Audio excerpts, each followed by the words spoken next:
Alright, the last thing we're going to do this week is state some brief theorems involving the idea of bijections and isomorphisms.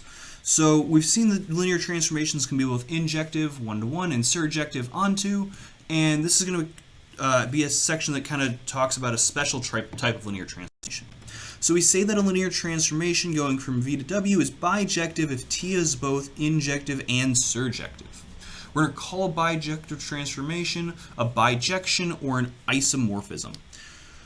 We also are going to say that V and W as vector spaces are going to be isomorphic to each other if there is a bijective mapping between the two of them. And we'd say that V is isomorphic to W. So this might be something you see a little bit more in other classes.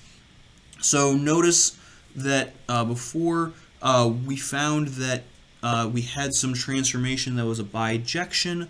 That means this transformation went from P1 to R2. That means P1 is isomorphic to R2.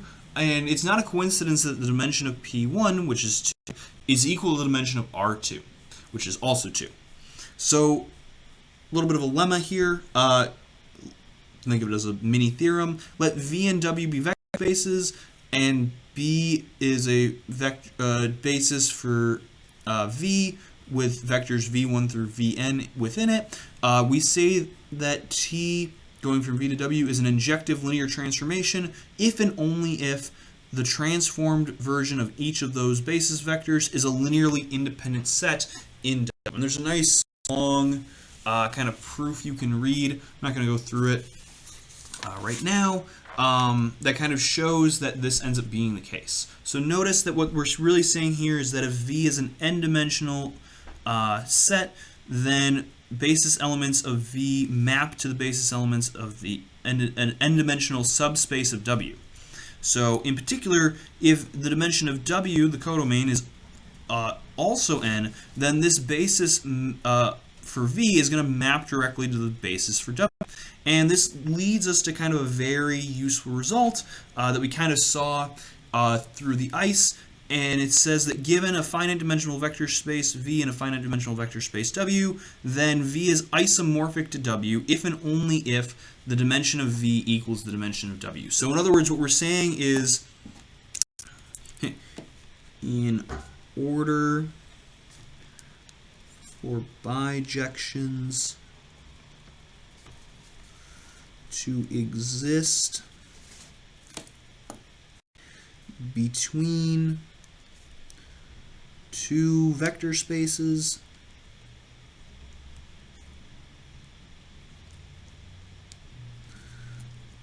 they must have the same dimension.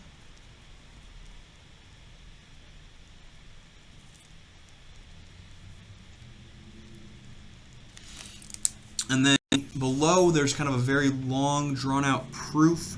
If this was a more proof-based class, I'd kind of focus and go in on this. If you are someone who's a little bit more mathy and has seen proofs before and would really like to explore this, I'll let you do that on your own. But for time purposes, we're going to kind of keep moving on. And one thing that I want to point out about this is we're really only working with finite dimensional vector spaces, but this isn't necessarily with infinite dimensional vector spaces.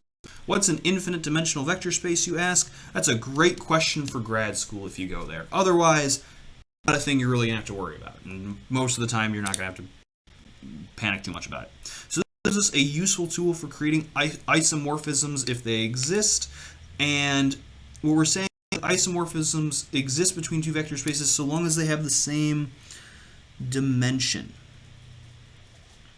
So we just have to have the same dimension, and then we get those isomorphisms. So suppose we've got a transformation going from P2 to R2.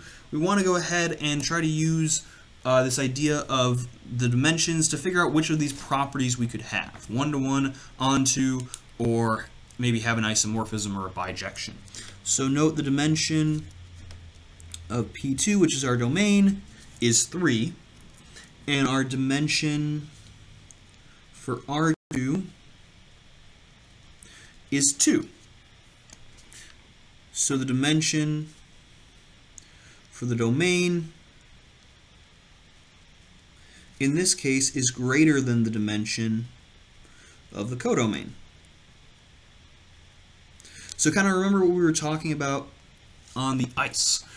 We have more vectors or more sources of input than we have sources of output. And so because of this, T cannot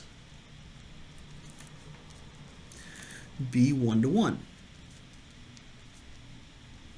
Right, we have too many possible things to move around with our inputs, so there's not going to be ways of uniquely representing the outputs that we have.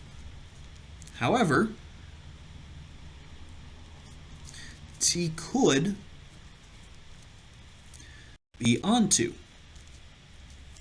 And I want to specify could here. Just because you have these dimensions lined up a certain way does not necessarily mean you will get something that has the particular property. It has the potential to be onto, but we haven't proven that in any way, shape, or form. And since T can't be one-to-one, it can't be bijective. Right, so we need both of these properties, and one of them is impossible. So it's impossible for us to have a bijective transformation. All right, so suppose we have a linear transformation A. We want to know if we have the matrix form of that transformation A, what the dimensions are going to have to be in order for it to represent a bijective linear transformation.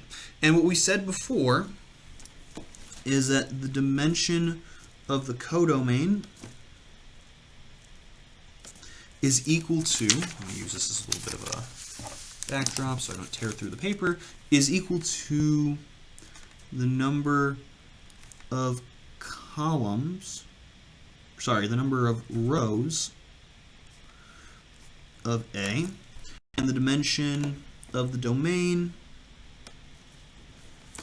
is equal to the number of columns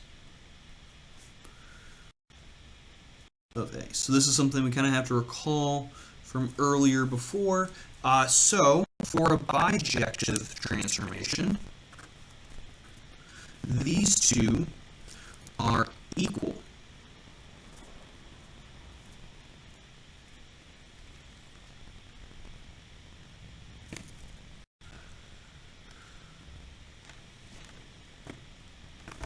So A must be a square matrix. In other words, we'll sometimes say it's an n by n matrix. So let's talk about how we would go ahead and create an isomorphism from one vector space to another vector space. So let's say we have V, our domain, is M2 by 3, and W, our codomain, is P5. We know that V is isomorphic to W because both are 6-dimensional vector spaces. So let's take a basis for our domain, which is going to be 1, 0, 0, 0, 0, 0, 1, and then we can kind of repeat that for every single position, 1 in a single position, 0 everywhere else. And let's take our basis for our codomain, 1x, x squared, x cubed, x to the 4th, and x to the 5th.